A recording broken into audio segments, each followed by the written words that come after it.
Bonjour et bienvenue. On est le 30 décembre 2025 et sur les écrans de trading, c'est le calme plat de fin d'année, quoi. Le fameux rallye du Père Noël.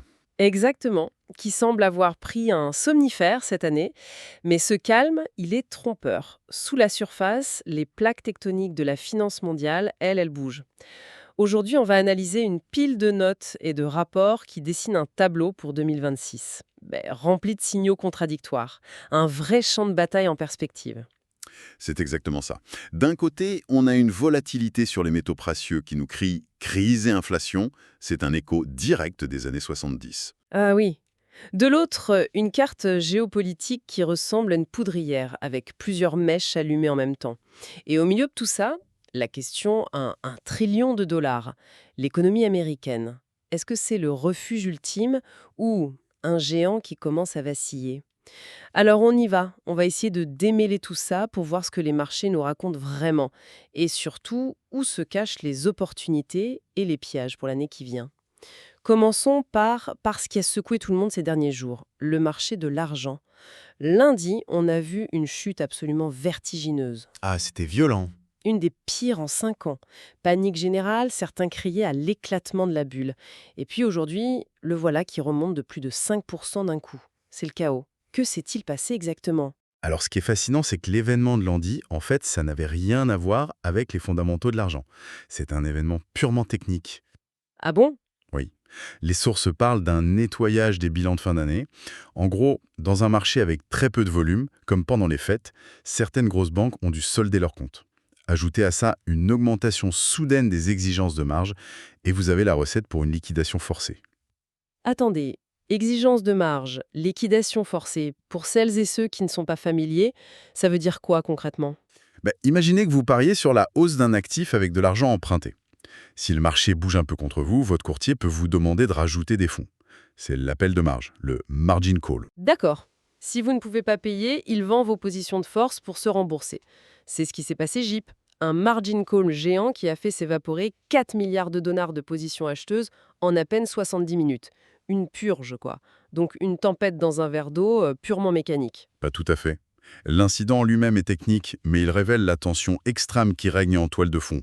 Il faut prendre du recul. L'or et l'argent viennent de signer leur meilleure performance annuelle depuis 1979. 1979, carrément? Le cuivre, sa meilleure depuis 2009. Ce ne sont pas des chiffres anodins. 1979, c'était l'hyperinflation, la crise iranienne. Le marché nous dit que le fantôme de cette époque-là est de retour. C'est un vote de défiance massif envers les monnaies fiduciaires. Le dollar, l'euro. Cette idée de défiance est clé, et on la voit pas seulement sur l'or et l'argent. Le cuivre, avec sa hausse de près de 40%, c'est énorme. Comment être sûr que ce n'est pas juste une autre bulle spéculative? Qu'est-ce qui prouve que la demande est bien réelle et durable? C'est la bonne question. La différence, c'est que le cuivre a un surnom dans le milieu. Docteur Cuivre. Docteur Cuivre. Oui, on l'appelle comme ça parce qu'il a un doctorat en économie. Sa santé reflète la santé de l'économie réelle. Une telle performance n'est pas due à la seule spéculation, elle reflète une demande industrielle explosive. On construit massivement des centres de données pour l'IA, on modernise les réseaux électriques, on fabrique des millions de véhicules électriques, tout ça consomme des quantités astronomiques de cuivre. Exactement. Et l'offre a du mal à suivre. Une des analyses qu'on a va même jusqu'à l'appeler le pétrole de l'ère numérique. Le pétrole de l'ère numérique. L'image est forte. Et si les métaux nous racontent une histoire de défiance envers la monnaie, il faut se demander d'où vient cette défiance. J'imagine que le climat international actuel, qui est pour le moins tendu, y est pour beaucoup. Y est pour tout.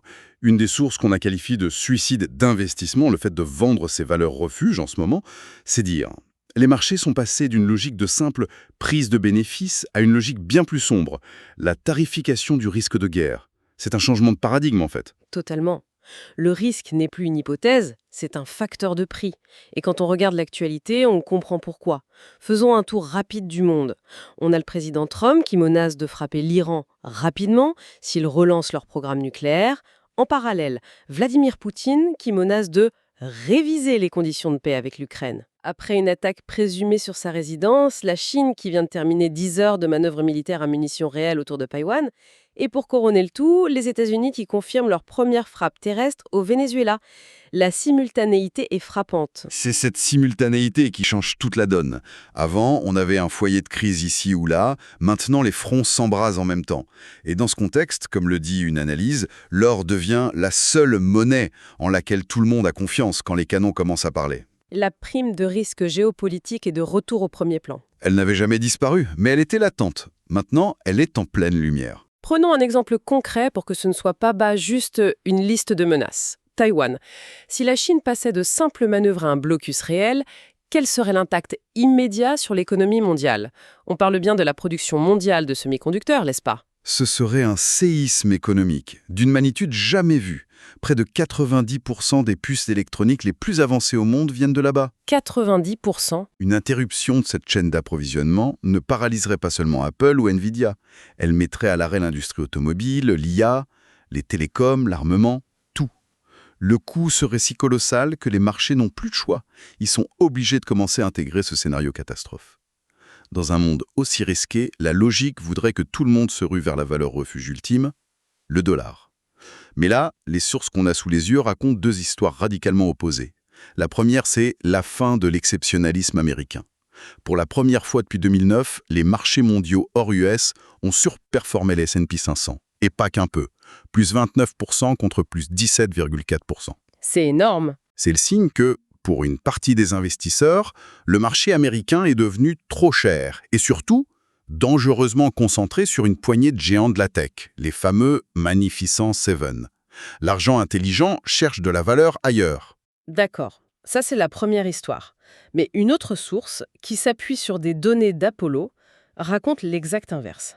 Elle montre que les flux d'investissement étrangers vers les actifs américains n'ont pas du tout diminué. Au contraire, ils ont explosé. De 1,2 trillion en 2024 à 1,6 trillion en 2025. Et le plus fou, c'est que cet argent va majoritairement vers les actions d'AG. Comment les deux peuvent-ils être vrais en même temps? Ça n'a aucun sens. C'est tout le paradoxe américain. Le monde entier critique la politique américaine, la dette, les divisions, mais il vote avec son portefeuille. Parier contre le dollar a été décrit dans une des notes comme un « Widowmaker trade », un pari qui vous ruine à coup sûr. Pourquoi? Parce que le dollar n'est pas juste une monnaie, c'est le système d'exploitation de la finance mondiale. Il n'existe tout simplement aucun autre marché au monde assez grand, assez liquide pour absorber de telles masses de capitaux. C'est fascinant. C'est un peu comme si les investisseurs se plaignaient du restaurant, de la nourriture, du service, mais continuaient tous d'y manger parce que c'est le seul qui soit assez grand pour servir tout le monde. C'est une excellente analogie. C'est exactement ça. Il n'y a pas d'alternative crédible. Mais attention, ce tableau a une face cachée très sombre. En parallèle de cette euphorie, une autre source parle d'un tsunami silencieux de faillites d'entreprises aux États-Unis. Ah oui, au plus haut niveau en 15 ans. On a donc une déconnexion totale. Wall Street fête l'IA pendant que l'économie réelle, celle des PME, souffre le martyre. Alors, avec des signaux aussi divergents des métaux en feu, une géopolitique explosive, une économie américaine schizophrène, comment naviguer en 2026? Regardons ce que proposent les grandes banques. Commençons par Goldman Sachs. Leurs prévisions sont radicales. Leur message est d'une clarté brutale. Vendez le pétrole, achetez les métaux. Ils anticipent un baril de Brent à 56 $ en moyenne, ce qui est très bas, à cause d'une vague d'offres massive de pétrole et de gaz qui va inonder le marché. D'accord, ça c'est pour le pétrole. Mais pour les métaux? À l'inverse, ils voient l'or atteindre 4 900 $ l'once. Pardon, 4 900 $. C'est plus du double du cours actuel. C'est une prévision absolument folle. Quelle est leur justification pour un chiffre pareil? Leur argument, c'est qu'il ne faut plus regarder l'or comme un investissement traditionnel. Pour les banques centrales des pays émergents, la Chine, la Russie, l'Inde, acheter de l'or n'est plus un choix, c'est une couverture obligatoire. Une police d'assurance. Exactement. Une police d'assurance contre les sanctions américaines, contre le risque de se voir coupé du système dollar. C'est une question de souveraineté. Et dans la même logique, ils recommandent d'acheter du cuivre, le moteur de la nouvelle économie, et de vendre l'aluminium. D'un côté, on a donc ce scénario quasi apocalyptique de Goldman Sachs, mais de l'autre, on a Deutsche Bank qui, elle, parle d'un atterrissage en douceur pour l'économie américaine. Ça semble complètement contre-intuitif. Comment justifie-t-il cet optimisme? Ils estiment que la révolution de l'IA sera un moteur de croissance suffisant pour éviter la récession. Mais attention, cet atterrissage a un coût social. Il prévoit un marché du travail fragile, avec un chômage qui pourrait culminer à 4,5%. Et l'inflation? Elle resterait tenace, autour de 2,4%. Mais le point le plus important de leur analyse, c'est leur anticipation sur la Fed. Ils s'attendent à ce que la nouvelle direction soit beaucoup plus accommodante et qu'elle relance l'assouplissement quantitatif, le fameux QE, Le retour du QE? dès le premier trimestre 2026. La planche à billets. Juste pour être clair, rappelons rapidement pourquoi le QE est généralement vu comme du carburant pour fusée pour le prix de l'or. C'est très simple. Le QE, c'est quand la banque centrale crée de la monnaie à partir de rien pour racheter des actifs. Ça augmente la quantité de monnaie en circulation et donc ça diminue la valeur de chaque euro ou chaque dollar. L'or, lui, est une ressource finie. On ne peut pas l'imprimer, exactement. Il conserve donc sa valeur face à une monnaie qui se dévalue. C'est la protection ultime. Et là, on voit comment les scénarios se rejoignent. La planche à billets de Deutsche Bank justifie l'objectif stratosphérique de Goldman Sachs sur l'or. En résumé, si on assemble les pièces du puzzle, on entre dans une année 2026 sous très haute tension. On a un monde géopolitiquement instable, des métaux qui sonnent l'alarme, et une économie américaine qui est à la fois le dernier port sûr et un colosse au pied d'argile. Exactement. Les stratégies divergent sur les détails, comme le prix du pétrole, mais un consensus se dégage sur le grand thème, le retour en force des actifs tangibles, les métaux, les matières premières et la nécessité absolue de se couvrir contre l'incertitude. Et pour laisser matière à réflexion, plusieurs de nos sources mentionnent les achats massifs d'or par la Chine. Mais une analyse va beaucoup plus loin. Elle décrit un plan pour ce qu'elle appelle un corridor de l'or via les pays des BRICS. Ça sonne un peu comme un film d'espionnage. De quoi s'agit-il? C'est une idée qui change complètement la perspective. Le plan ne serait pas seulement d'accumuler de l'or pour le laisser dormir dans des coffres, ce qui est une stratégie passive. Alors que serait l'objectif? L'objectif serait de le transformer en un outil de financement actif.